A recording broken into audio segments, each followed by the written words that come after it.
So hello everyone. Thanks for joining us live if you're listening live. We're also happy to be sharing this recording afterwards. There's a lot of great information here, so I think people will be referencing this for weeks to come. So if we haven't met, my name is Ashton. I'm the co-founder of the Nordic Auto Feed, and we are in the space of just better equestrian knowledge and equine nutrition. And so we really wanted to partner with Madeline of Balance Bay to offer a really informative session on nutrition and how we can better support our horses for the show season and obviously for years to come. So I'll pass the mic over to Madeline for a quick introduction, and then we'll follow up with Kirsten to introduce herself as well. Hi everyone, I'm Madeline. So I'm an equine nutritionist. I have a master's degree in equine nutrition and I run an independent nutrition consulting company. So not affiliated with any feed or supplement brands. And yeah, really just aligning with Nordic Auto Feed in that we're all here to improve the lives of horses. And then I'm Kirsten. I am Ash's co-founder to Nordic Auto Feed. My background is originally in healthcare, and we've been horse owners for 15, 20 years now. So we've kind of personally struggled with all the things and all the ulcers and supplements and colics and all that kind of stuff. So we kind of just saw a problem and decided to create a solution for it. So this is kind of how we continue our education and be best horse owners as possible. Absolutely. In terms of format today too, we do have a Q&A available. So if anyone has any questions as they go along and listen to all this content, please pop them in the chat. Kirsten and I will be monitoring that chat window. We do have a chance at the end for some Q&A as well. So if you want to ask any questions, please do that. But yeah, we'll pass over to Madeline to lead us through some really cool tips on setting your horse up again for the season ahead. Yeah, so today we're talking about tips for on the road. Traveling with horses is something a lot of horse owners do, whether it's a trailer ride down the road or traveling across the country. There are certain considerations that we need to be making. So that is what we are going to dive into today. So this is just a little bit more of a background on myself. So I did a 4 years bachelor's degree in equine management at the University of Guelph, which is in Ontario. During this time, my mare Piper had some nutritional struggles, so I decided to pursue a master's degree in equine nutrition. I also have my professional animal scientist designation in the equine field. And like I said, yeah, Balance Bay is an independent nutrition consulting company because just because one brand or one product works well for one horse doesn't mean that, that should be applied to all. So I want to start pretty zoomed out and basic in just how the horse has evolved, and we're going to highlight a few key features of the equine gastrointestinal tract and how it processes forage. So horses have, of course, evolved to graze while moving, which is a piece that I think we often overlook. And each component of their GI tract is truly designed to process forage. Now, we say they're meant to graze for upwards of about 18 hours per day, but I like to highlight that this doesn't mean they take a break from midnight to 6 a.m. They're taking really small breaks throughout the day. So we do need to make sure forage is available on a more consistent basis than we've tossed them a few flakes and then they're out in the morning sort of deal. So this is a flat lay of the equine GI tract. When we refer to the foregut, we're talking about the stomach and small intestine, and then the hindgut is the cecum, large colon, and small colon. So we're going to start with the mouth. And one of the really cool facts that I like, even just starting at the very beginning of the GI tract, is that horses only salivate when they're chewing. So if you think about your favorite meal and maybe it's cooking and you can smell it and you know it's almost ready, you'll salivate in anticipation of consuming that food. Horses don't do that. So it actually is the chewing motion that activates their saliva. Of course, it's a slickening agent, but it also buffers stomach acid. So as soon as we're taking away chew time from a horse, we're already increasing our risk of gastric ulceration and GI health issues. Horses also have hypsodont teeth, so they continually erupt throughout the animal's life with a large surface for grinding forage. So the average horse will spend over 20 minutes chewing 1 pound of hay. And so this is a pound of hay just loose on the ground. It's not in any sort of slow feeder or any feeder in general. But when we compare this to a grain-based product, the chew time decreases to about 5 minutes, and most of the time the nutritional quality will be a lot higher. It'll be more calorically dense. So we should be prioritizing calories coming from forage as much as possible. However, performance horses do, of course, need supplemental concentrate. So if we hop down into the stomach, this diagram here I really like. I will note that the scales on all of the pictures are slightly different. But if we compare the pony to the pig, you'll notice that the stomach on the pony is very, very small. So the stomach of equids only comprises about 10% of their GI tract, which favors continuous movement. So they are simply unable to have a very large meal and digest that effectively. The transit time through the foregut, so the stomach and small intestine, very closely relates to meal size. And then the fiber will sit in the very large hindgut here. So if we compare this to our gastrointestinal anatomy, we can see our stomach is much larger and we're missing this massive hindgut that the horse has. So the stomach is divided into two regions. We have the glandular region here, which is where the gastric acid is secreted, and the non-glandular region up here. So unlike us, we don't secrete acid at all times. It does relate to when we're eating and when food is in our stomach. Horses have hydrochloric acid continuously secreted.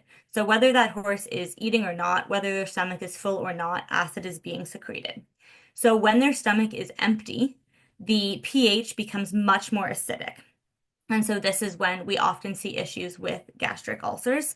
And a forage mat will develop at the top of the glandular region when we're effectively feeding horses enough forage and at regular intervals, which prevents the splashing of that acid onto the non-glandular region. So continual access to hay is critical.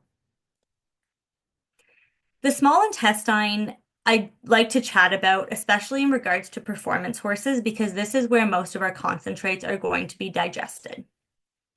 So the small intestine is about 30% of the GI tract, and this is where we want our protein, soluble carbohydrates, most of our minerals, fats, and vitamins to be digested and absorbed. Digestion in the small intestine is primarily through the action of digestive enzymes. So when we feed concentrates, the goal is that we're feeding them in small enough quantities that they're sitting in the stomach and small intestine for long enough to be completely digested before they reach the hindgut of the horse. So when we feed larger meals, because the stomach cannot accommodate that much volume, it will move through the GI tract at a faster rate, and we risk having undigested starch primarily reach that hindgut. So with chatting about the hindgut, most of the time it's the cecum, what people are referring to, but the large colon and small colon are also included in the hindgut. So this sac is the hindgut, or sorry, the cecum, part of the hindgut where most of the microbial fermentation takes place. So there's a large population of microbes here, and they are designed to ferment slowly fermentable fibers. So this is a diagram of how the cecum sits in the horse. So if you've ever looked at a horse that has not eaten forage in a long time, let's say more than 4 hours, they've had 4+ hours of fasting, you'll often actually see this area kind of be concave and sunken in. And so that is a really good indicator that there is not fermentation happening in the hindgut and forage has been restricted, or the horse has not been eating. Maybe there's a dentition issue, for example. So when we say microbes, this is really a combination of bacteria, fungi, and protozoa. Microbes is the encompassing term. Some people even just refer to them as the good bugs. So the population is billions in the cecum. So these microbes break down the fibrous feedstuff into volatile fatty acids. So when a horse is on a forage-based diet and they're allowed free choice access to forage, about 80% of the calories they have in their diet will be coming from volatile fatty acids. We also have lactic acid produced during fiber fermentation. Some is normal, excessive will be detrimental. So when you have undigested starch reach the hindgut, the amount of lactic acid produced is far greater. So that's why you have that pH drop. Other products, we have methane, carbon dioxide, and water, and of course, heat. So this is why we rely on forage in the winters when it's really, really cold, and not concentrates. So this diagram here displays just a very basic difference between a microbial population.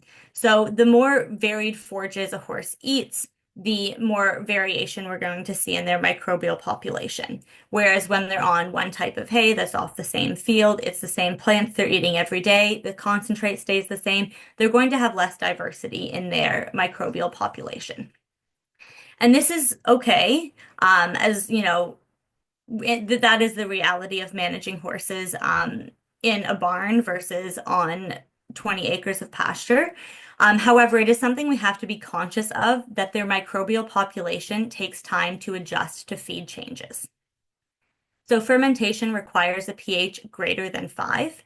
And when the environment is too acidic, we will have a lot of death of those beneficial microbes, and the horse will become not as effective at fermenting the fibrous feedstuffs, and this is termed hindgut acidosis. So it can cause many issues in the horse, but really we need to be protecting that microbial population, making sure we're ensuring it's stable.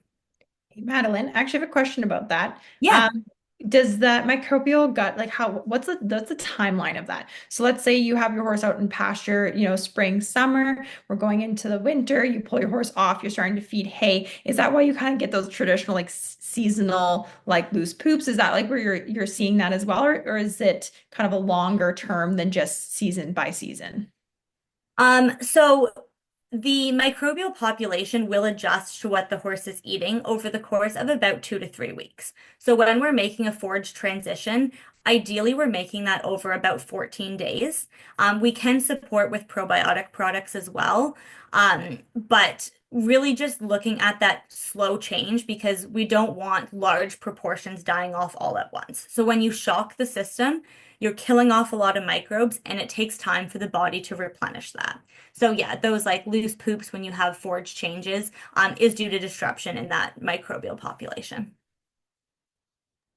And then another question. So you shared the diagram about having like more of a varied diet, having more of those microbes. Does that Mhm. basically simply mean that if your horse has more of a varied diet all the time, they're going to be able to like weather the storm of changes just better? Or how does that kind of like, does that kind of like calculate out to being something like that?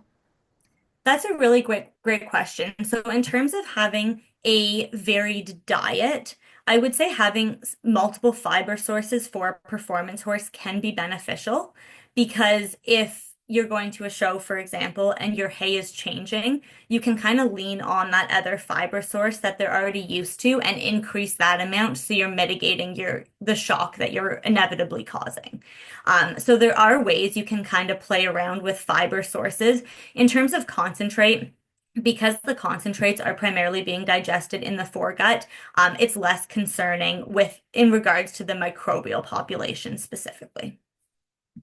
So would that mean like if you had like say soaked hay cubes or something like that, and that was part of the diet, then you go to like a horse show, you have those soaked hay cubes, and then you have like a new hay. So that would be like a better balance if you're traveling then more so. Oh, Exactly. Yeah, for sure. And honestly, I just trailered my horses about 6 hours yesterday, and my old 28-year-old quarter horse, we can just increase the soaked fiber he's already used to increase some water intake and mitigate the risk of those hay changes on him. So yeah, you can definitely play around with that, and there are a bunch of different fiber sources that I've included a little bit later in this presentation that you can choose from because yeah, people have different preferences, and so do horses, and in regards to what you're using. Any other questions about GI anatomy before we hop into travel? Okay, we will hop in. So we're going to start with pre-trip preparation. I think this is one of the most critical areas where I see feeding mistakes being made. So there are 6 nutrient categories that we must be providing to our horses. Water is one of them, carbs, protein, fats, vitamins, and minerals. And so the amount of each of these nutrients that we need to be providing is told to us in this book, The Nutrient Requirements of Horses. I will note that at this point it is a little bit dated as it was last published in 2007, but this is your base nutrient requirements. So depending on your horse's weight and workload or physiological state, if they're lactating, this book is going to tell you how much crude protein, how much calcium, how much phosphorus your horse needs to prevent deficiency symptoms. So it's not necessarily optimal because we just don't have that science yet, but it is what we should be providing as a baseline. And so to create a balanced diet, we're feeding a lot of different things. So looking at your hay, your concentrate, and your supplements, and then trying to see if that matches what the book is telling you is a daunting task for a horse owner. It gets really complicated. However, equine nutritionists have already done the work for you. So if you are feeding a quality forage that you've tested and your horse needs a supplemental calories, and so you choose a concentrate that matches their needs and feed it at the manufacturer's recommended rate. That is the key piece. So whether your horse is on a ration balancer or a performance feed, that recommended rate is designed to meet the nutrient requirements of the horse when fed with about 2% of their body weight in forage daily. So in terms of a balanced diet being critical, there are a few different things that I think we jump to supplements for that we should more so be looking at the base ration. Dehydration for sure, muscle wastage. The one that I think is critical for performance horses is tendon weakness and the inability to repair tissue. So normally when we want to support our performance horses that are working really hard, we buy a joint supplement. Normally that joint supplement costs about $3 a day to feed. However, if you don't have adequate base nutrients being provided to the horse, they're going to have a compromised ability to repair their tissue, and your joint supplement, the science on them isn't great anyways. So taking a step back and looking at the base ration is important. Gut health, inability to adequately absorb nutrients, and free radical damage are all really common things I see with just simple nutrient deficiencies that can be fixed by taking a closer look at the concentrate you're choosing. So when we look at a performance horse, I would say oftentimes we're combining a performance concentrate with a ration balancer, salt, and quality forage. So if you are feeding your horse a performance-based feed, oftentimes that feeding rate will be about 2 to 5 kilograms per day.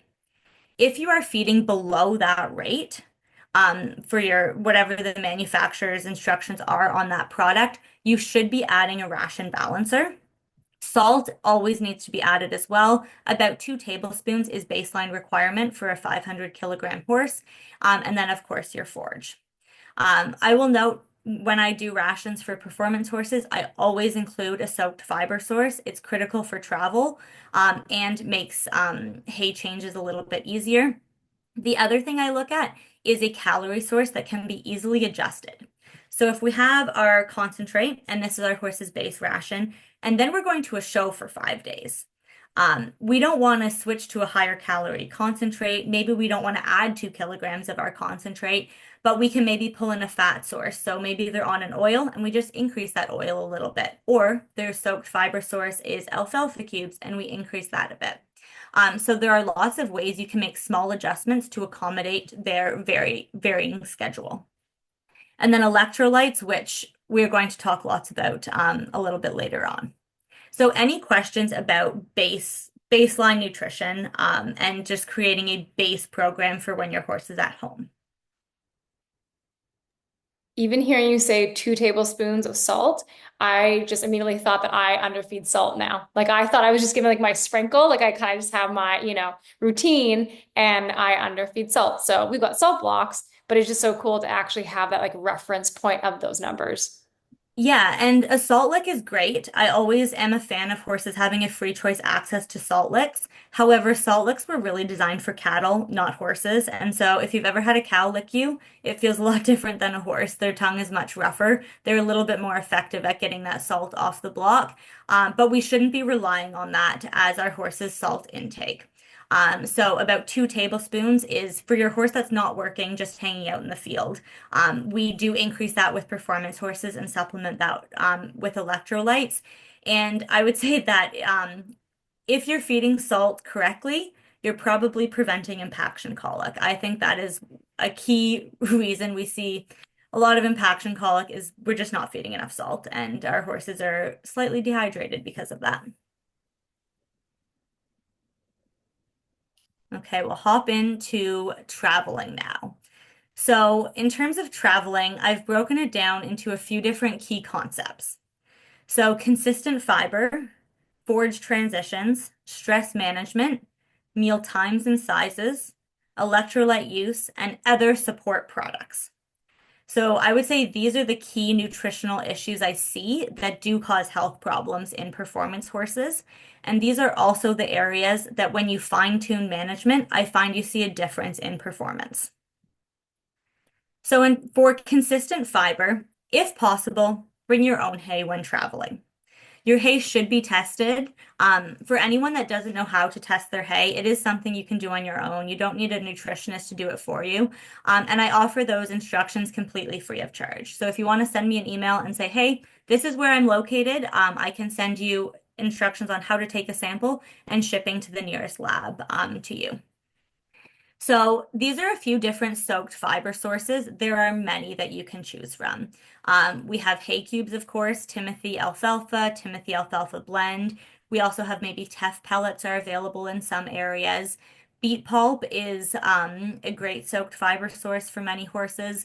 And then we have complete feeds. So these are sometimes hard to distinguish when you're at the feed store. So when you look at a complete feed, so for example, the Master Feeds RX Roughage or the Super Fiber Integrity, Brooks Fiber Light, Purina Nature, there are many of them on the market. They will include instructions on using the product to replace hay in the diet. So on years that there's hay shortages, some people will rely on these. They're really commonly used in colic surgery recovery when the GI tract just can't handle that long stem fiber yet. So the feeding rate, if you're feeding one of these products here, one of the complete feeds is what they're called, will include the fiber portion. And because it includes the fiber portion of the diet, normally to meet vitamin mineral requirements, you're looking at feeding about 12 plus kilograms a day. No one is feeding that much of these products unless your horse can't eat hay at all. So if you have maybe a kilo included, maybe a couple kilograms, depending on your horse's workload and how frequently their forage is changing, it provides stability to the GI tract. And you can choose ones that are fortified with additional fat. You can choose ones that are really low calorie, depending on your horse's individual needs. So these are great. Get your horse used to one, bring it with you to the show, increase it a bit if you know forage changes are coming up, and soak it. Make it soupy, get water into them as much as possible. So I'm a really big fan of a consistent fiber source in the diets of performance horses. Hey Madeline, I know of some people that feed hay cubes as like in treat balls and stuff like that, not soaked. Does it work in their system the same way beet pulp does, where it like will expand and stuff? Is there risks to horse health and choke and stuff like that with feeding dry hay cubes? I would say I generally always prefer them to be soaked. However, it is a myth of like, oh, if you feed it, their like stomach is going to explode. Like it doesn't quite work that way. Especially with hay cubes, like they're chewing it and grinding it down in a similar fashion that they would hay. I would say I always recommend them to be soaked and check with the manufacturer. Some hay cubes are designed that they can be fed dry, and then some will have specific instructions that they need to be soaked. For example, this Super Fiber Integrity is a complete feed that must be soaked, but the other one in the line, the Super Fiber Nature, is one that can be fed and doesn't need to be soaked. So take a look at the manufacturer's instructions as well, because they will provide a lot of really valuable information on that specific product. So hopping into forage transitions, hay does change. It is the reality of managing horses, whether it's only once a year or whether it's once a month. This is what I've typed out here is what I would say my ideal forage transition is. It's over the course of about 10 to 14 days, and it's just a slower introduction. So we're not shocking the GI tract. Sometimes a transition like this is not feasible. Sometimes the ideal just isn't practical, and that's the reality. But then we can lean back on strategies like that digestible soaked fiber. The other thing is hay in the trailer. Yes, definitely hay in the trailer. We want our horses to be having forage access, especially during times of stress, keep their mind busy, keep them foraging, promote that natural behavior. So I would say yes to hay in the trailer. For meal times and sizes, I get a lot of questions as a nutritionist on meal sizes. What is a large meal considered? What is too much to feed a horse at one time? So the general guideline is about 0.5% of the horse's body weight on a dry matter basis. So if your horse is 500 kilograms in weight, the max meal size you're looking at is about 2.5 kilograms. If you can split it into multiple meals over the day, I would say that's great. We want smaller meals more frequently. However, feeding up to 2.5 kilos for a 500 kilogram horse is the safety guideline. Now, this safety guideline, I would say, doesn't necessarily account for sometimes within the meal, a lot of it is fiber based. So if you're feeding a 3 kilogram meal, but a kilo and a half is hay cubes, well, that's not going to work quite the same as like rushing, it doesn't matter if it goes through the stomach at a little bit of a faster rate because it's being fermented in the hindgut anyways. What we really want to be conscious of is the transit time for concentrates. So ideal is no fasting periods and safe meal sizes that meet nutrient requirements. Another question that I get is the impact of too much sugar. So sugar is a hot topic right now. Everyone's concerned about excess sugar in their horse's diet. I would actually say sometimes I see issues with performance horses not having enough soluble carbohydrates in their diet, that it is impacting their ability to perform because there is just such that focus on low non-structural carbohydrate programs. If your horse is healthy, doesn't have metabolic issues, and isn't overweight, and is working, a performance feed that is on the higher end of that non-structural carbohydrate scale is generally safe to feed. However, there are different choices we can make within calorie sources.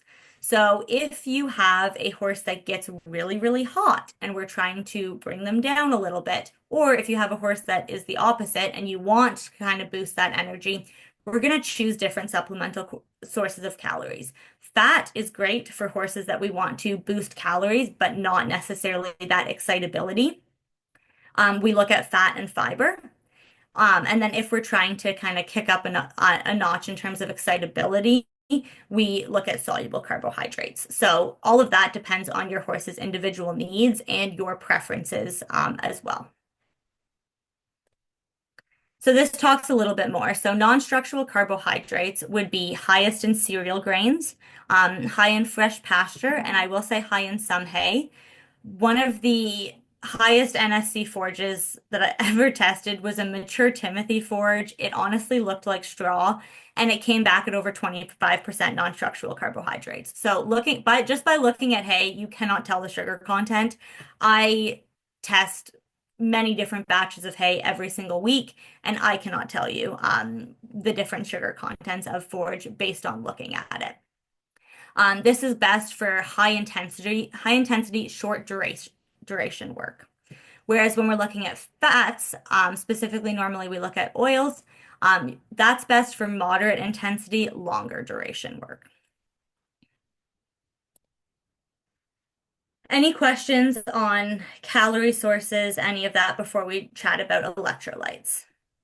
I do know I have a question with like hay analysis because I've looked at a couple too. Like, is there a guide on how to interpret the results? Because I know even like in the medical system, we're looking at all these lab results, and you're kind of looking at it like I don't even know what's good, what's bad. Like, is there a guide for people to follow if they go get their hay tested that they can kind of work off like knowing how to supplement after that?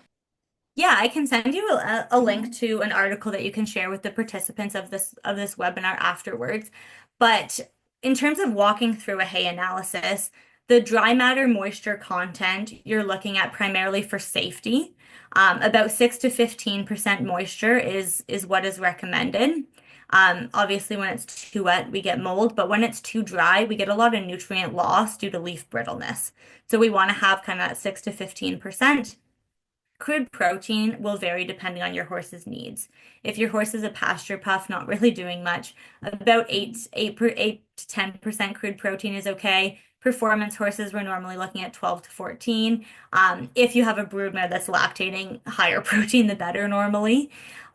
There's also a fiber classification, I would say. We have acid detergent fiber, neutral detergent fiber, and lignin. And those values give you an idea of how digestible that forage is and relates to the calorie content. Normally for minerals, we're really just making sure nothing's skewed because as long as you're feeding a ration balancer at an adequate amount, that will be balancing it out well. And then, of course, sugar content we're looking at primarily for metabolic horses and easy keepers. Also, some horses that have muscle myopathies, we're really closely paying attention to that NSC content of their ration. So I can send you guys a link and you can share with the participants of a little guide on looking at your hay analysis. Super cool. Thank you. Okay, so we'll hop into electrolytes now. So I think electrolytes are one of the best ways to boost performance in horses, especially if you're at a multi-day show and the horse has to perform multiple days in a row. If you can nail down your electrolyte supplementation, generally you will notice a significant difference.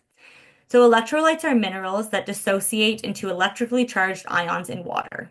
So they play a critical role in muscle and nerve function and fluid balance in the body. For the body to function, we need adequate electrolytes. If the horse does not have adequate electrolytes and their fluid balance becomes off, very quickly we see a shutdown of function. So the primary electrolytes lost are sodium, chloride, and potassium. In lesser quantities, we have calcium, magnesium, and phosphorus and sulfur.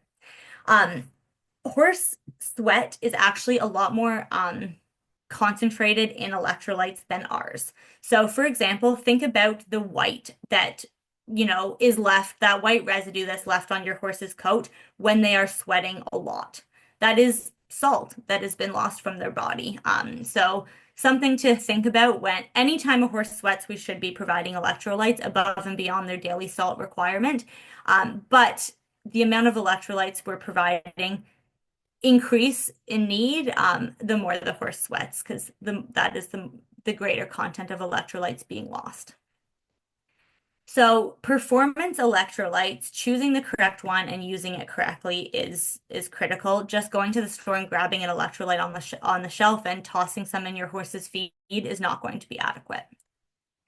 So like we already discussed, about 2 tablespoons of salt daily is the base requirement. When we optimally provide performance electrolytes, we can delay the onset of fatigue by over 22%.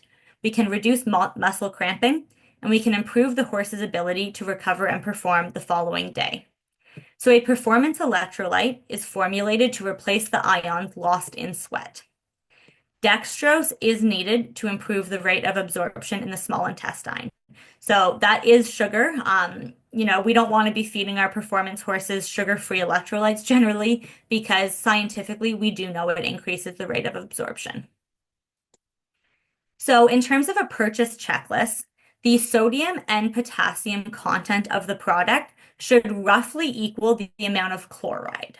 So normally that is a basic product comparison you can do to see if the product has been formulated by someone who knows what is lost in equine sweat. The salt content should not be more than 70% of the product. If it is, you are spending a lot of extra money to buy salt. So we need to specifically be looking at performance electrolytes and not a lot of salt. And it really should not contain bicarbonate as well.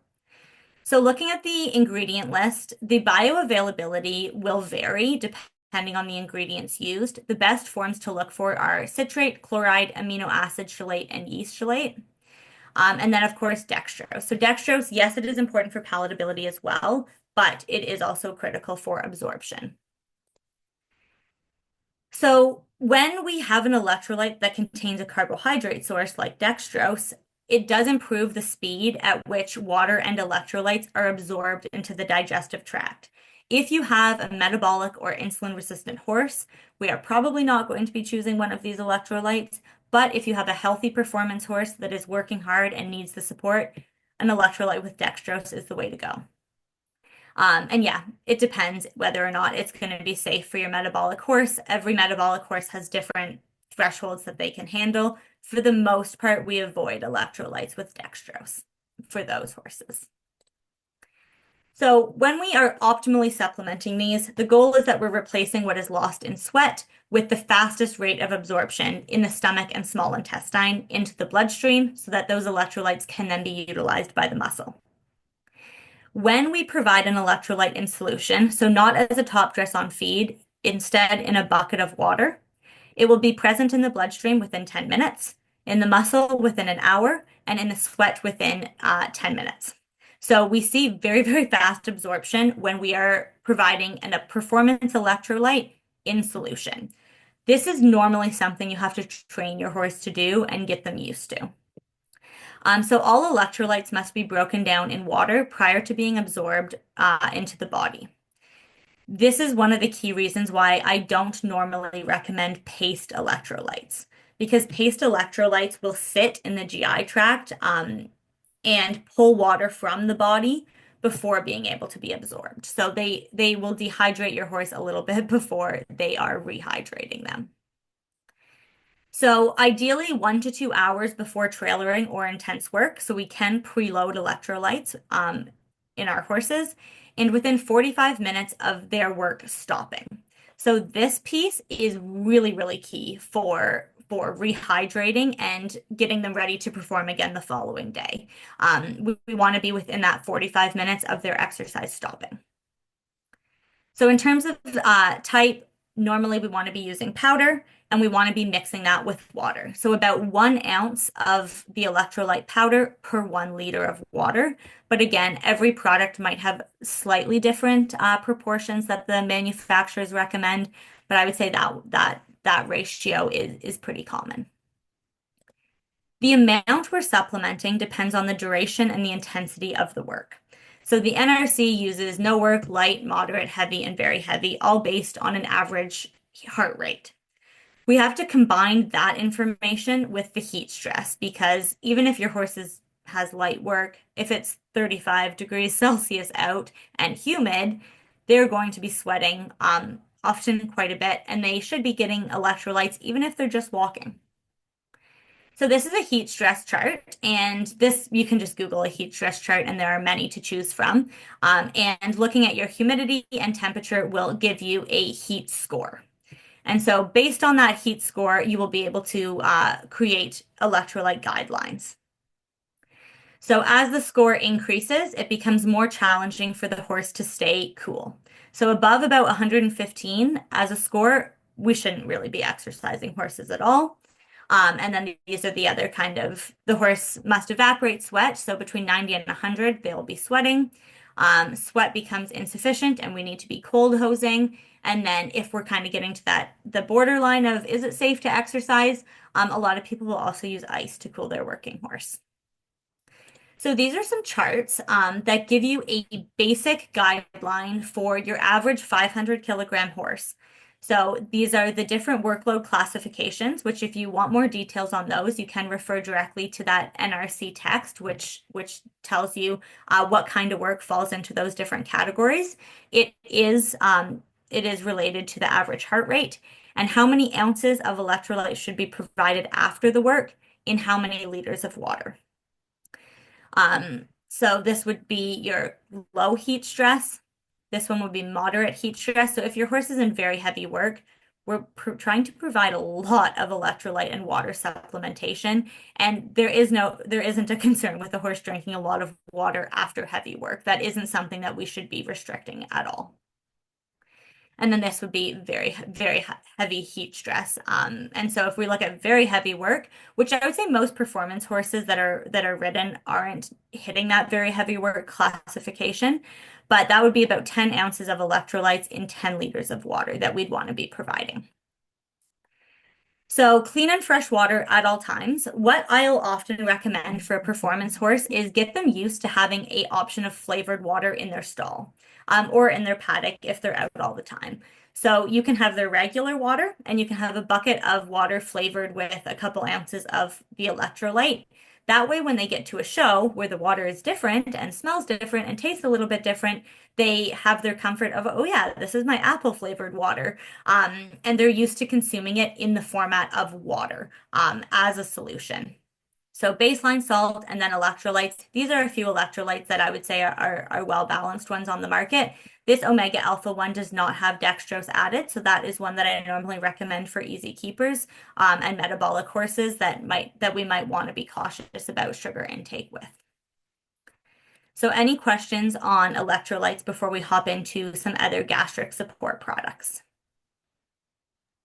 I just love the chart. Like, I think it's so nice because sometimes it's like a best guess kind of system. I don't think that's always, the best route, but I really love those charts. And I also just really love the idea of adding the two buckets and being like, hey, here's this practice of you coming in, having this, thing that you're now familiar with, and you go on the road and we've, given them that option. Because I know we've trailered before, had to pack in our own water and the, kind of plasticky taste of that water coming out of our trailer, our horses kind of turn their noses up at it. And then we're all of a sudden we're up, up a mountain. So I think it's just really nice to have that in your back pocket, to be Yeah. able to offer them something like that.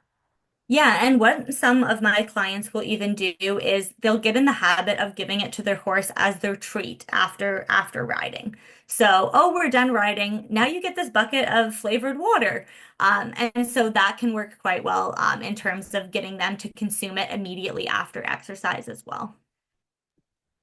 It's also good to know too, because I think of like, oh, I'm gonna, you know, supplement with electrolytes, but I wait till like hot season to summer till show season. I'm like, oh, kind of kicking myself, being like, I've got one horse that's just he's a sweater, and like I should be, maybe like supplementing that like as a yearly, like all around kind of thing, not just waiting for that hot season, waiting for that time to kind of do it.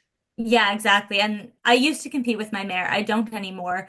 We do a lot of light work, but anytime she sweats, I'm adding electrolytes for her. In hot weather, she's getting electrolytes AM, PM because I know that she is out there sweating in the field.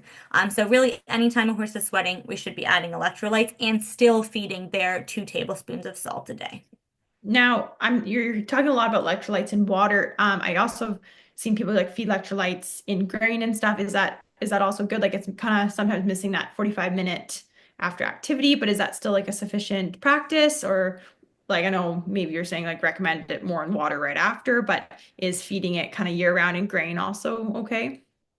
Yeah, it is. And so I would say this is also where those soaked fi forges and fiber sources come into play again. Some horses, I will say, will not drink their electrolyte in solution. There are some that just won't do it. And it's not ideal, but yes, we can be also providing it as a top dress on their feed. In terms of getting it into them within 45 minutes of exercise stopping, we'll often be soaking a little bit of their fiber source that they're used to, making it quite soupy, and then we put their electrolytes in that.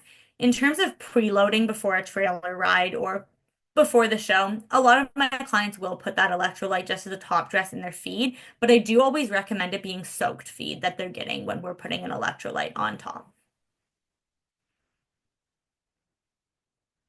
Okay, so we'll hop into other gastric support products. So we're going to get into supplements here, which I know a lot of people are always want to chat lots about.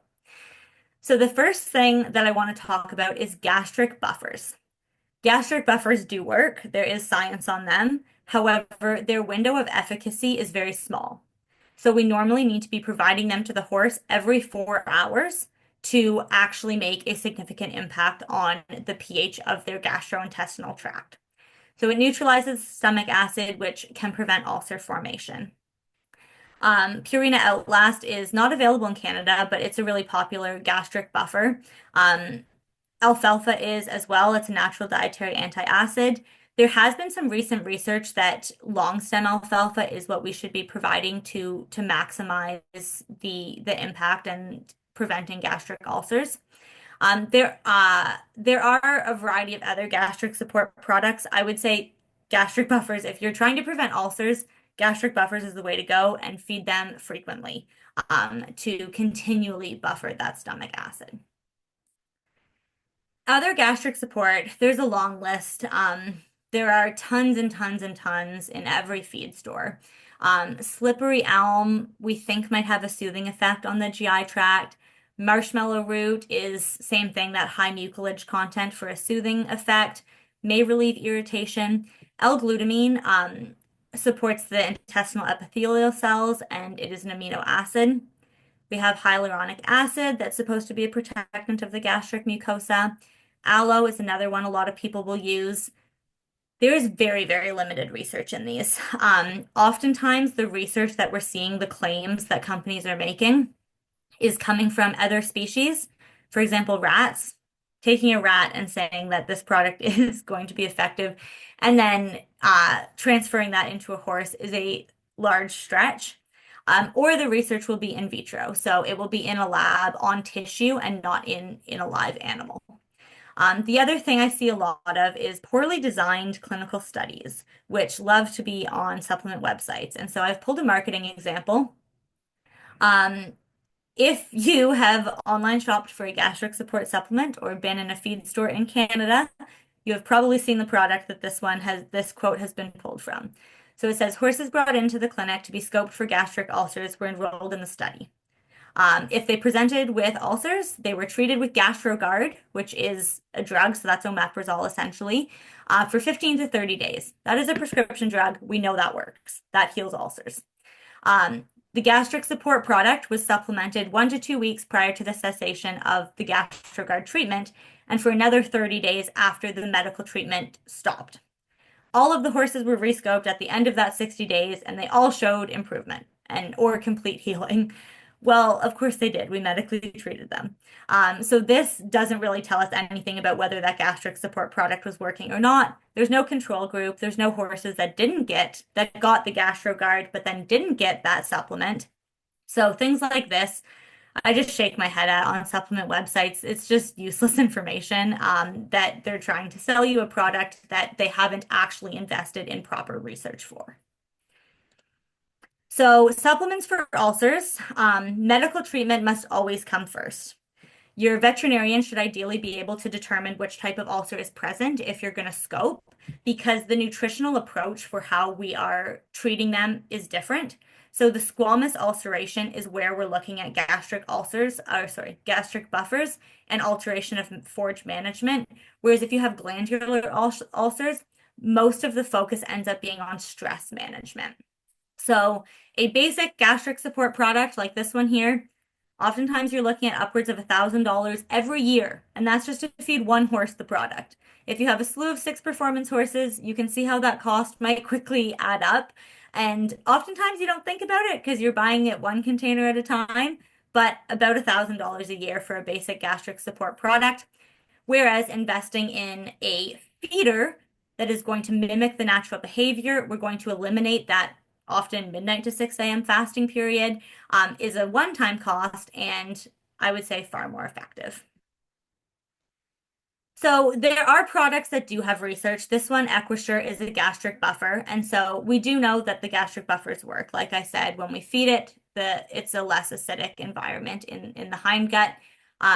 However, this is a very small sample size, which often equine research is. But I do want to highlight that there are some products that are researched and do have some good science on them. If you're looking for science on a supplement, reach out to the company and they should be able to send you a peer-reviewed scientific paper on their product. That is gold standard. Oftentimes, what they'll send is peer-reviewed research on active ingredients within their product. If that research is done on horses, I would say that's pretty good to base it off of, as long as the amount of active ingredient in their product matches what was tested. But yeah, equine science is very, very expensive, and I like to say we can support equine science and getting more of it by purchasing from companies who are paying for the research. So they're paying for the research on the products, not just fancy marketing. And that's how we end up getting more research. So to wrap it up, start with a base balanced diet program, test your hay, make sure we're feeding adequate salt, and incorporate a soaked fiber source. Like I said, there's lots to choose from depending on what you and your horse prefer. Exercise caution around fiber transitions. I see that cause a lot of GI issues. Ample access to forage is critical. We discussed a lot about how to optimally supplement electrolytes and then really consider the science when we're adding support products and the overall management. So for additional resources, any questions about the Nordic auto feed, which is a really cool product that can eliminate fasting periods, their contact info is right here. If you're looking for some more nutrition support, or I have a lot of educational resources on the website as well, you can head over to the Balanced Bay website. So I'm happy to take any and all questions. If people have specific questions about their own horse, yeah, I'm happy to chat. Awesome. We did actually have a couple questions that were submitted ahead of time. Mhm. Um, so basically, this one question says, how do you know when a horse actually needs a supplement? I think because there are so many on the market, like how do you know which one to choose for which horse to manage what symptoms? So is this like a blood, like go to veterinarian and get blood results? Is it a trial and error thing? You see that in the hospital a lot where someone comes in with a bunch of symptoms. We try a medication. If it works, we're like, that's what it was, kind of thing. So what's your kind of best practice for that? Yeah, so in terms of addressing nutritional deficiencies, you're always actually doing the calculation on nutrient requirements. However, supplements often come into play when we want to put the cherry on top of an already balanced program. So whether we're adding amino acids or an omega-3 source, um, those aren't really meeting a nutritional requirement because if they were, they would be included in our base program, but we are lacking quite a bit of science. So sometimes we add those products as enhancements. For example, what's really important when supplementing omega-3s is if your horse is consuming a lot of cereal grains, they will have a lot of omega-6 content in their diet. And we want to even out that ratio of omega-3s to 6s. We think the ideal is about 1 to 1 because that's what it is in pasture. However, we don't really have that science yet on what is ideal. So that horse that's consuming a lot of cereal grains, we might add an omega-3 source to balance that ratio. We might add oil to have a bit more of a shine on the coat. We might add amino acids to further support hair growth or hoof health. So oftentimes we're adding these to enhance a program, not necessarily meet a nutritional requirement. In terms of supplements that are meeting a requirement, so for example, a vitamin E and selenium product, I would include as part of the base program. They're getting that all the time. And for vitamin E and selenium, you're normally basing that off a blood test. So if you're feeding a concentrate at the recommended rate, that will generally be meeting the vitamin E selenium requirements. However, horses are actually really individual and the amount of vitamin E that they require. You can feed 10 horses the same vitamin E content if they all have the same requirements, and maybe two will be deficient on blood work. So blood work is really effective for those two nutrients specifically. Hair analysis is not effective. We shouldn't be using that. So talking to your veterinarian about blood work, obviously if you have any health symptoms, your vet should be the first call, and then kind of taking a look at their diet program once health issues have been ruled out. So we've got time for just one more question here. So a couple similar ones, but what are some of the most common supplement and feeding mistakes that you see horse owners make? I would say the most common mistake I see is that people go out and purchase a supplement to address a nutritional deficiency that could be fixed with an adjustment in the concentrate they're feeding. So a ration balancer, if you have a ration balancer that's fortified with protein, a lot of people will feed like 100 grams of it or 200 grams of it. And realistically, you might need to be feeding 800 grams of it. And so then their horse has poor hoof health, and so they go buy a hoof supplement. And that hoof supplement might have zinc, copper, selenium, and amino acids in it. And it is then just bumping up those you're spending more on those nutrients often to bump up what your ration balancer could effectively do. So I would say that's the biggest thing is take a look at the feeding rate on the products, make sure you're feeding them correctly before going out and buying a supplement that, oh yeah, this is supposed to fix the problem I'm seeing.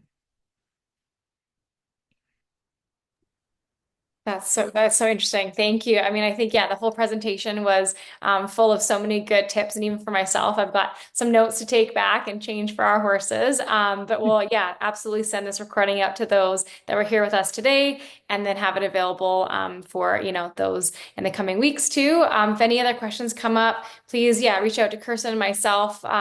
We're obviously very passionate about feeding and just having a really great foundation for horses, and we think that can solve a lot of problems. So Madeline, thank you again so much for your insight and all the lovely things that you shared with us today. Thank you so much for having me. And yeah, if anyone has further questions, don't hesitate to reach out over email. Awesome. Okay, thanks everyone. Bye.